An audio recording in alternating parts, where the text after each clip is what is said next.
Well, the big question here is whether these two women will be allowed out on bail. And one legal expert tells me that will determine in a major way how this case moves forward.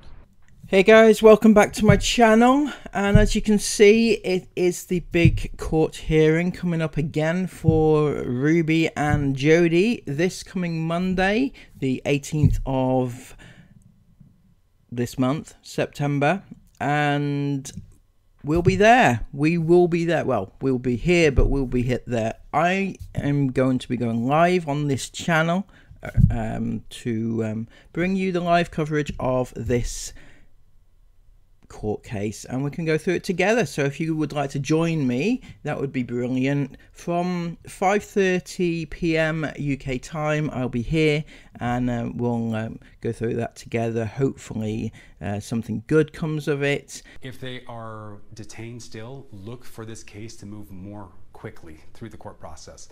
If they're not detained but they're allowed on bail, it's going to probably be a little bit more of a delay. Evershed says the court on Monday could set a preliminary hearing to determine whether there's enough probable cause for the case to proceed. Or, he says, prosecutors may need more time to gather evidence. So apart from that, we also have the information here that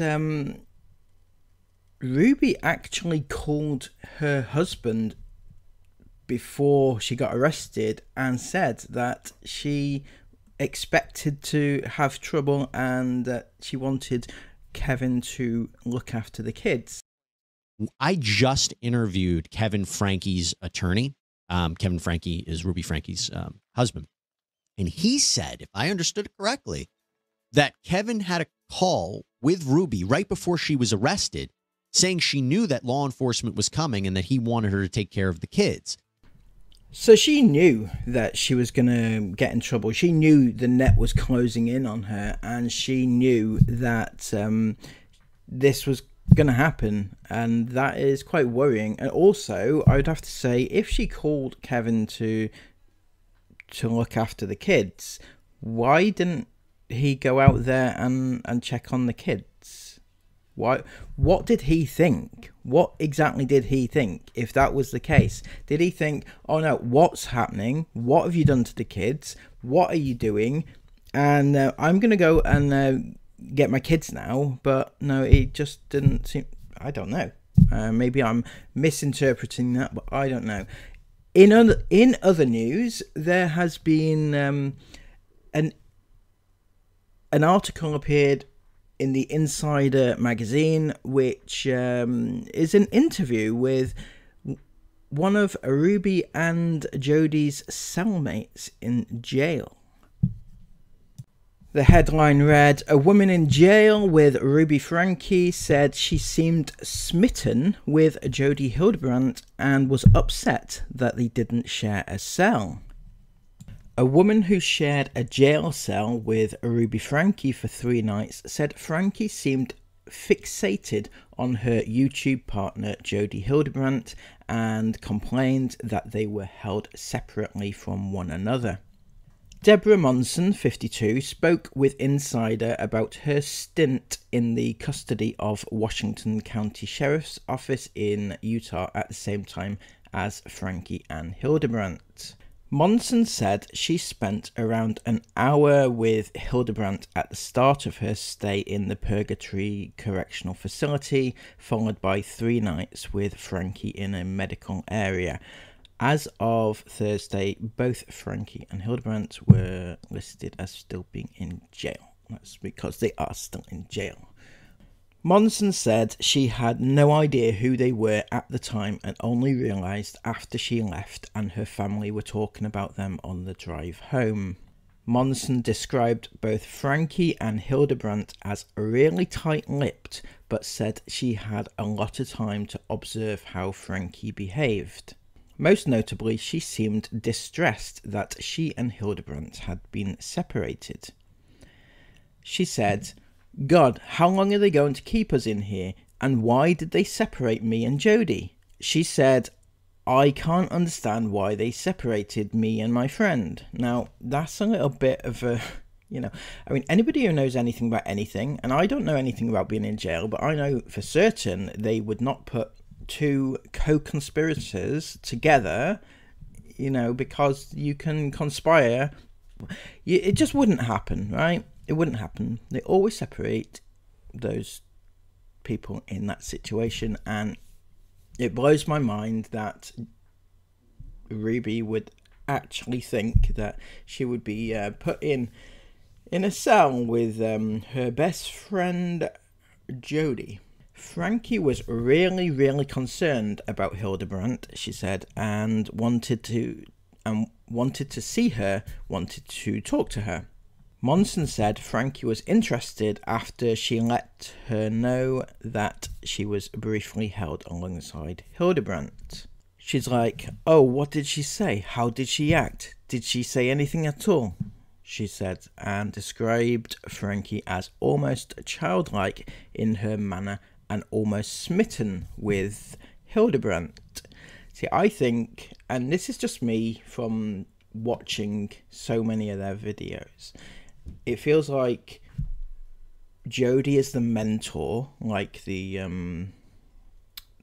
Obi-Wan Kenobi, and Ruby's like the student who is very much in awe of her mentor, you know, that sort of thing. That's how it comes across when I'm watching, so this kind of makes sense. Monson told Frankie that Hildebrandt seemed pretty distraught and didn't want to talk about anything at all. Jody had obviously been crying a lot. Her eyes were really red and swollen and kind of squinted. You could hardly see her eyes and she looked very distressed. That's interesting to note, because I mean, I've seen Jody distressed, and it's usually over the fact that people hadn't been liking her Facebook page and giving her bad reviews and stuff like that. That's usually the sort of thing that gets her uptight. So it's interesting to note that she's worried. She said she asked Hildebrandt why she was in jail, and Hildebrandt looked at her with not a smile, not a frown, but a straight face and said, "I'd rather not say." I said, "Okay, I apologise, I wasn't trying to invade your privacy," and that was everything that was said between us. Monson said Frankie reacted to her account by saying, "That's what I thought she would be like." Monson said Frankie also played mother hen to another woman in their cell who Frankie believed was going through drug withdrawal.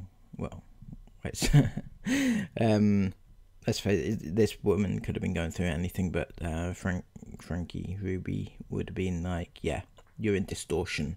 Frankie was tucking the blankets under her and mothering her, nurturing her. It just, you know, the word mothering somebody else in terms of Ruby just doesn't quite ring true after what she's done, you know. Frankie also carried a Bible with her a lot of the time. She kept holding it to her chest and she closed her eyes. At one point, Monson said she saw Frankie crying. When she asked her what was wrong, Frankie said, "I just miss my kids." Yeah, sure. I mean, does she actually know what she's there for, or why she's there, or what she's done? Does she have any form of self-reflection about why she's even in prison?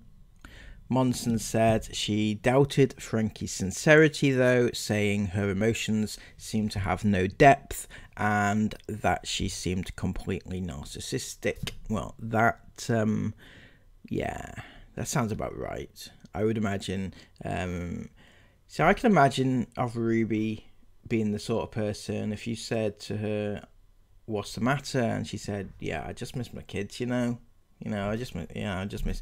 It's just sort of like a straight-faced, like very hard as nails, and just not giving anything away of any form of like heart there at all. Just my opinion based on years of watching her, but you know, I could be wrong. So there we have it. Ruby and Jody exposed again and again and again and again, and hopefully come Monday they'll be exposed to the world about their shittiness yet again, because let's not let them forget. But most of all, let's not forget that we need to get justice for the kids involved in this case, and we're going to bring you that case tomorrow. As I said earlier on, I'm going to be here. We're going to go through it together. I'm going to give you live coverage of the case, and yeah, join me again there, 5:30 UK time, whatever time that is in your country, if you're watching it from another country. And yeah, join me then. Until next time, have a lovely day, take care of yourselves, and bye bye.